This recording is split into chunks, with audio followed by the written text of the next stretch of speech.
नमस्कार, बहुत स्वागत है आप सभी का। मैं हूं आपके साथ अमृता चौरसिया। आप देख रहे हैं संसद टीवी। तो आइए खबरों की शुरुआत करेंगे और सबसे पहले नजर हेडलाइंस पर। देवघर में नैनो यूरिया संयंत्र की केंद्रीय गृह मंत्री ने रखी आधारशिला। कहा किसानों को होगा फायदा। विजय संकल्प रैली को संबोधित करने से पहले बाबा वैद्यनाथ के भी किए दर्शन। आम बजट में मुख्य ध्यान आर्थिक वृद्धि पर केंद्रित। मुंबई में वित्त मंत्री निर्मला सीतारमण का संबोधन। कहा विदेशी मुद्रा प्रवाह अंतर्राष्ट्रीय स्तर पर बाजार में भारत की प्रतिष्ठा का सबूत। त्रिपुरा, मेघालय और नागालैंड में प्रचार ने पकड़ी रफ्तार। मुख्यमंत्री माणिक साहा का door to door campaign. Nagaland में कांग्रेस का घोषणा पत्र जारी। मजलिसपुर में मिथुन चक्रवर्ती का रोड शो। अब अग्निवीर भर्ती प्रक्रिया से पहले देनी होगी ऑनलाइन प्रवेश परीक्षा। चुने हुए उम्मीदवारों का होगा फिजिकल फिटनेस और मेडिकल टेस्ट। अधिसूचना फरवरी के मध्य तक जारी होने की उम्मीद। गलतियों और विफलताओं को सुधारना होगा। श्रीलंका में स्वतंत्रता दिवस समारोह में राष्ट्रपति रानिल विक्रमसिंघे का संबोधन। विदेश राज्य मंत्री वी मुरलीधरन समेत कई विदेशी गणमान्य व्यक्ति हुए शामिल।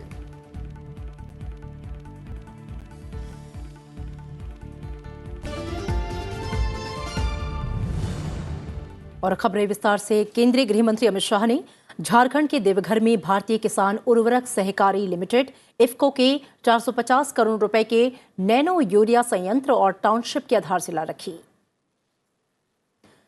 यह भारत का 5वां नैनो यूरिया संयंत्र होगा। संयंत्र की आधारशिला रखते हुए केंद्रीय गृह मंत्री ने कहा कि नैनो यूरिया से किसानों को फायदा होगा और यहां पहले से ही 5 देशों को निर्यात किया जा रहा है।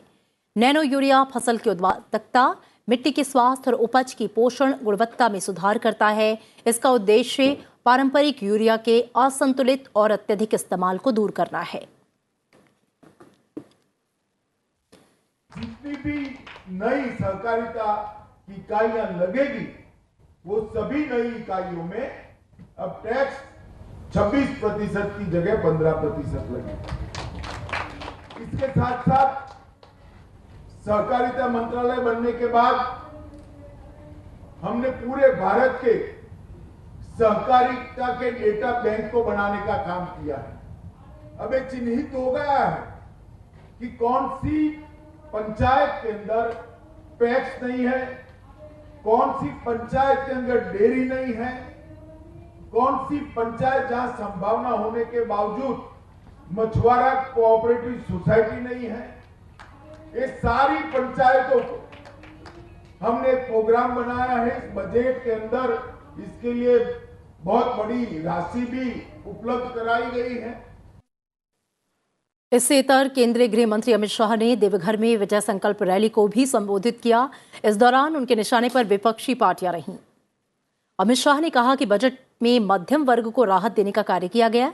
नए टैक्स रिजीम के तहत अब 7 लाख रुपए तक की सालाना आय पर इनकम टैक्स नहीं लगेगा। सरकार आदिवासी भाइयों के लिए 740 एकलव्य मॉडल स्कूल तैयार करेगी। 2024 के लोकसभा चुनाव और झारखंड में अगले साल होने वाले विधानसभा चुनाव के मद्देनजर अमित शाह का यह दौरा काफी अहम माना जा रहा है। हमने हर किसान को 6,000 रुपया दिया सालाना। आपने क्या किया? मोदी जी ने हर गरीब के घर में गैस का सिलेंडर पहुंचाया। आपने क्या किया? हमने 2.5 करोड़ गरीबों को घर दिया। आपने क्या किया? हमने 3 करोड़ गरीबों के घर में बिजली पहुंचाई। आपने क्या किया? हमने 10 करोड़ गरीबों के घर में शौचालय बनाए। आपने क्या किया? हमने पूरे झारखंड में मुफ्त में कोरोना के 2 टीका लगा दिए। हेमंत बाबू, आपने क्या किया? केंद्रीय गृह मंत्री अमित शाह ने झारखंड के देवघर में बाबा वैद्यनाथ मंदिर में दर्शन किए। बाबा वैद्यनाथ मंदिर 12 ज्योतिर्लिंगों में से एक है।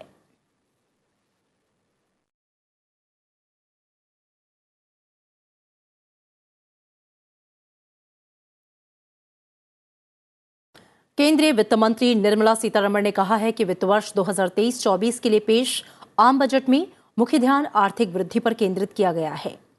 मुंबई में संवाददाताओं से बातचीत में वित्त मंत्री ने कहा कि बजट में जो प्रस्ताव किए गए हैं उससे राजकोषीय मजबूती और वृद्धि, विशेष रूप से समावेशी वृद्धि की गति मिलेगी।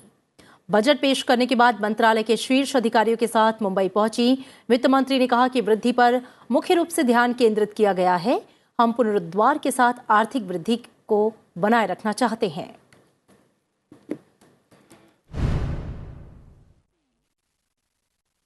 Main focus, we want to sustain that recovery, sustain that growth, which has kept India at the good level of growing, which no other country, except for one, I think, because it's fuel rich, has managed to reach. And the credit goes to the people of India for somehow absorbing all the little help which the government has come up with, either in the form of relief or in the form of a policy between 2020 and today.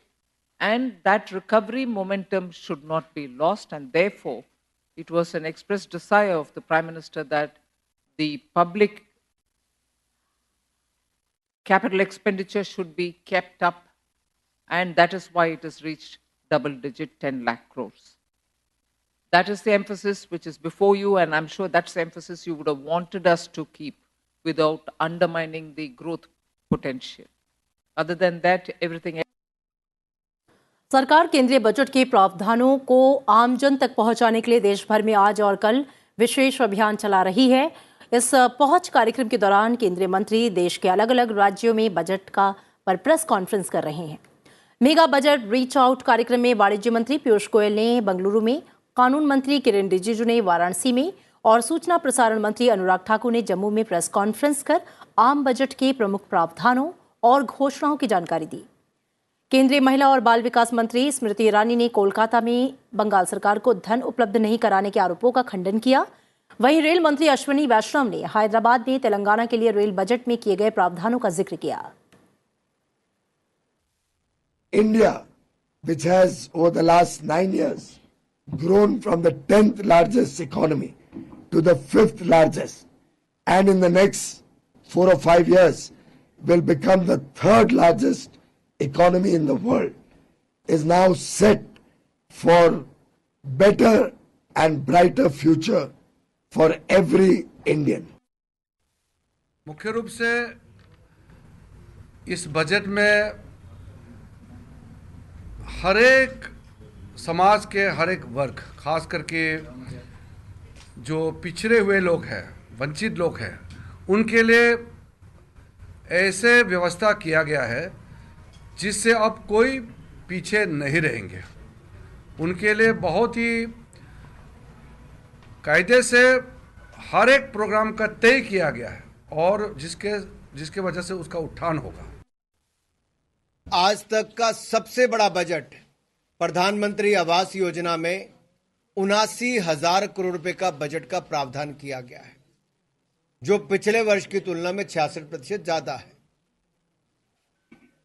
इसी तरह से किसानों के लिए भी 20 लाख करोड़ रुपए का किसान क्रेडिट का प्रावधान है, ताकि उनको ऋण की सुविधाएं ज्यादा हो सके। 4,93,000 करोड़ रुपीस मोदी सरकार ने मुहैया कराया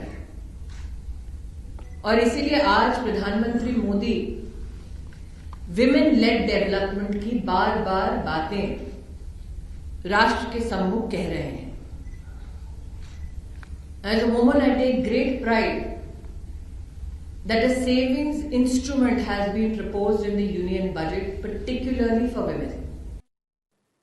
इस साल प्रधानमंत्री श्री नरेंद्र मोदी जी ने तेलंगाना के लिए 2023-24 में 4,418 करोड़ रुपए का बजट में एलोकेशन किया है। रेलवे के डेवलपमेंट के लिए बहुत सारे प्रोजेक्ट्स हैं, जैसे सिकंदराबाद स्टेशन है, 715 करोड़।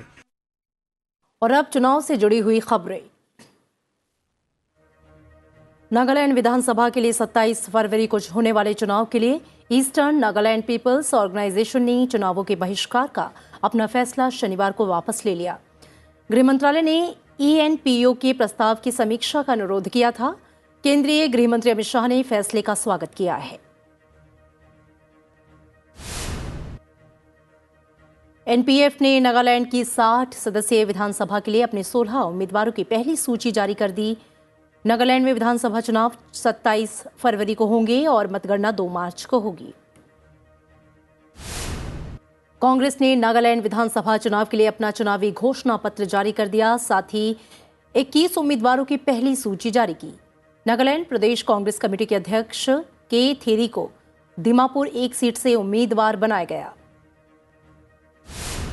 त्रिपुरा के मुख्यमंत्री माणिक साहा ने आगामी विधानसभा चुनावों के लिए अगरतला में डोर टू डोर अभियान चलाया और मतदाताओं से बीजेपी के पक्ष में मतदान की अपील की। त्रिपुरा के मजलिसपुर में अभिनेता और बीजेपी नेता मिथुन चक्रवर्ती ने रोड शो किया। उन्होंने कहा कि त्रिपुरा में अच्छा काम हुआ है और अगर बीजेपी को यहां एक बार और मौका मिलता है तो वो भारत के सर्वश्रेष्ठ राज्यों में से एक होगा।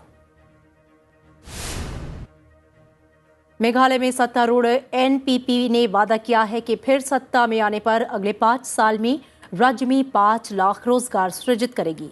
मुख्यमंत्री कोनराड के संगमा ने पार्टी का घोषणा पत्र जारी करते हुए ये वादा किया। मेघालय के मुख्यमंत्री कोनराड संगमा ने राज्य विधानसभा चुनाव के लिए आज नामांकन दाखिल कर दिया है। 27 फरवरी को होने वाले विधानसभा चुनाव में वो दक्षिण तुरा निर्वाचन क्षेत्र से चुनाव लड़ रहे हैं।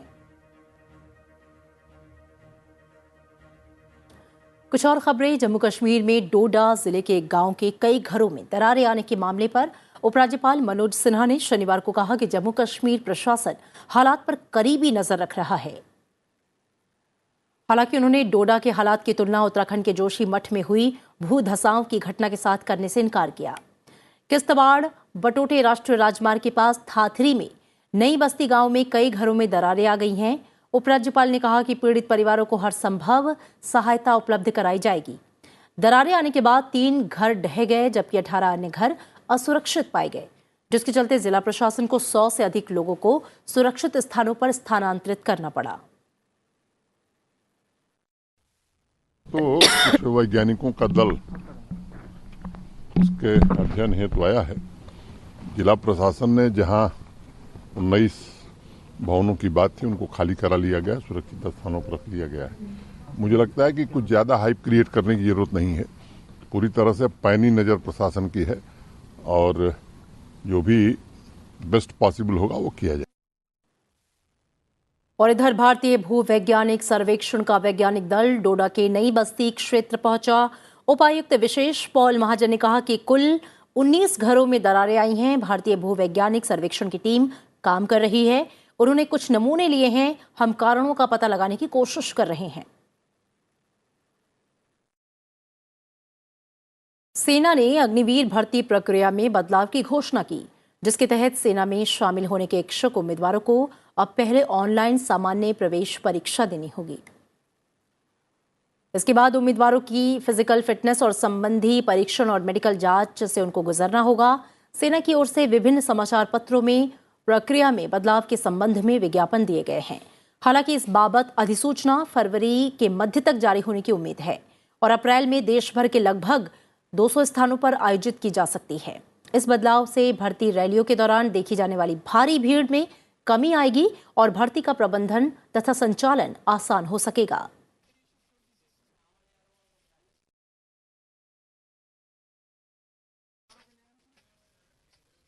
और अब नजर कुछ और प्रमुख समाचारों पर। भारत, फ्रांस और संयुक्त अरब अमीरात ने एक त्रिपक्षीय ढांचे के तहत रक्षा, परमाणु ऊर्जा और प्रौद्योगिकी के क्षेत्रों में सहयोग के लिए एक महत्वाकांक्षी रूपरेखा पेश की। इन देशों के विदेश मंत्रियों के बीच फोन पर हुई बातचीत के बाद एक संयुक्त बयान में कहा गया कि तीनों पक्षों ने त्रिपक्षीय ढांचे के तहत सौर और परमाणु ऊर्जा पर ध्यान देने के साथ साथ ऊर्जा के क्षेत्र में परियोजनाओं को निष्पादित करने पर सहमति जताई। सरकार बनाम न्यायपालिका को लेकर चल रही बहस के बीच केंद्रीय कानून मंत्री किरेन रिजिजू ने कहा, इस देश का मालिक यहाँ की जनता है और गाइड इस देश का संविधान है और हम सब विधायिका, कार्यपालिका, न्यायपालिका जनता के सेवक हैं। भारत के प्रधान न्यायाधीश DY चंद्रचूड़ ने कहा कि ई न्यायालय परियोजना के तीसरे चरण के लिए 2023-24 के बजट में 7,000 करोड़ रुपए के प्रस्तावित बजटीय आवंटन से न्यायिक संस्थानों और उनकी दक्षता में वृद्धि होगी। साथ ही प्रत्येक नागरिक तक अदालतों की पहुंच सुनिश्चित होगी। बीजेपी ने आगामी कर्नाटक विधानसभा चुनाव के लिए केंद्रीय मंत्री धर्मेंद्र प्रधान को पार्टी का प्रभारी नियुक्त किया है।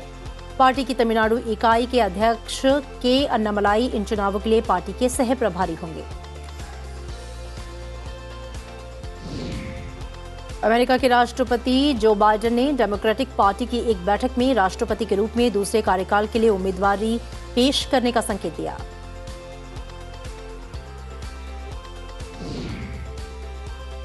इंडोनेशिया की राजधानी जकार्ता में दक्षिण पूर्व एशियाई देशों के विदेश मंत्रियों की बैठक हुई, जिसमें मुख्य रूप से म्यांमार में बिगड़ते हालात का मसला छाया रहा। हालांकि बैठक का एजेंडा खाद्य और ऊर्जा सुरक्षा के साथ वित्त और स्वास्थ्य में सहयोग है। चिली में जंगल में लगी आग में 13 लोगों की मौत हो गई। समूचे चिली में 150 से अधिक स्थानों पर आग लगने से कई मकान जलकर खाक हो गए, जबकि हजारों एकड़ में फैले वनों को नुकसान पहुंचा है। स्टार जिम्नास्टिक खिलाड़ी दीपा कर्माकर पर अंतर्राष्ट्रीय टेस्टिंग एजेंसी द्वारा कराए गए डोप टेस्ट में नाकाम रहने के बाद 21 महीने का प्रतिबंध लगा दिया गया है। कर्माकर का प्रतिबंध इस साल 10 जुलाई को खत्म होगा, क्योंकि उनके नमूने 11 अक्टूबर 2021 को लिए गए थे। संसद सदस्यों ने आज संसद भवन के सेंट्रल हॉल में पूर्व लोकसभा अध्यक्ष एम अनंत शयनम एंगकर को उनकी जयंती पर पुष्पांजलि अर्पित की। लोकसभा के महासचिव उत्पल कुमार सिंह के साथ लोकसभा और राज्यसभा सचिवालय के वरिष्ठ अधिकारियों ने भी उन्हें श्रद्धांजलि दी। लोकप्रिय हिंदी गीत बोले रे पपीहरा सहित 19 भाषाओं में 10,000 से अधिक गाने गा चुकी मशहूर गायिका वाणी जयराम का निधन हो गया है। वो 77 वर्ष की थी और चेन्नई में एक अपार्टमेंट में अकेली रहती थी।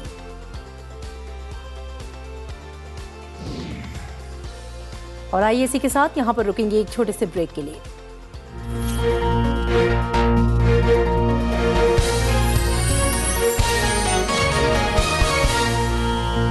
No force can stop the change whose time has come.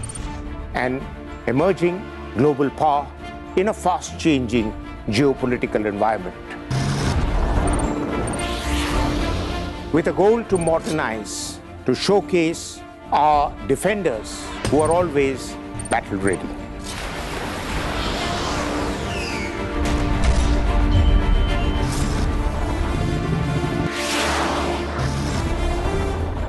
Watch our special presentations featuring India's defense forces and their capabilities in The Defenders, only on Sansad TV.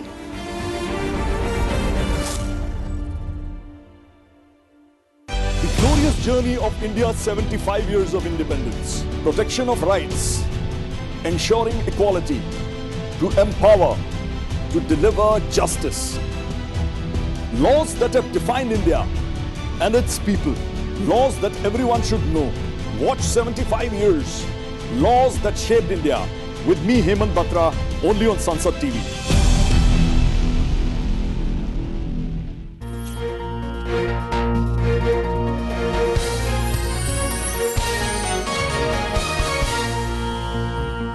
Break के बाद स्वागत है आपका। आप देख रहे हैं आज की खबर। बढ़ते हैं आगे, नजर राज्यों से जुड़ी खबरों पर।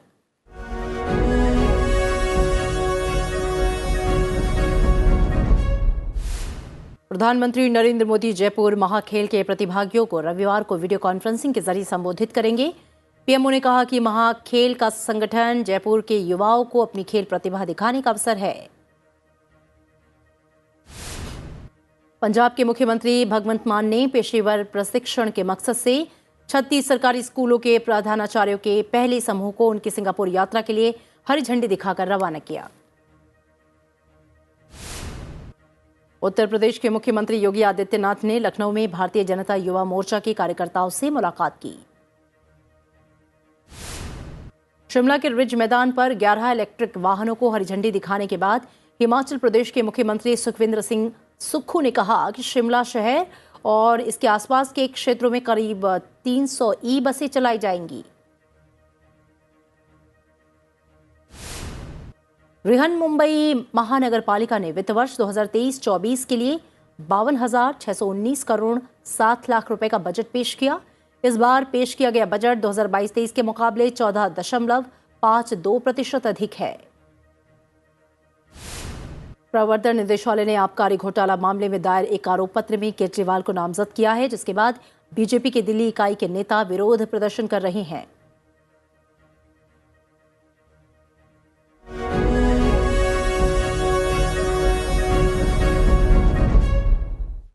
और अब अन्य खबरें अंतर्राष्ट्रीय जगत से।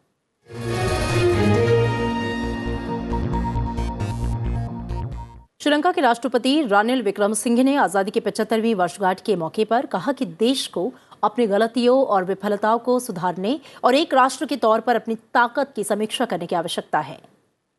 उन्होंने ये भाषण ऐसे वक्त में दिया है जब श्रीलंका अभूतपूर्व आर्थिक संकट का सामना कर रहा है। श्रीलंका में स्वतंत्रता दिवस के मुख्य समारोह में भारत के विदेश राज्य मंत्री वी मुरलीधरन समेत कई विदेश गणमान्य व्यक्ति शामिल हुए। इसमें 21 बंदूकों की सलामी के साथ एक सैन्य परेड निकाली गई। पिछले साल भारत ने श्रीलंका को आर्थिक संकट से निपटने में मदद करने के लिए $3.9 अरब की सहायता दी थी। और ब्रिटेन के आकाश में हजारों की संख्या में पक्षियों के कलरव की तस्वीरें कैमरे में कैद हुई। चलते चलते आपको छोड़ जाते हैं इनकी तस्वीरों के साथ। आप रखिए अपना ख्याल। मुझे दीजिए इजाजत। नमस्कार।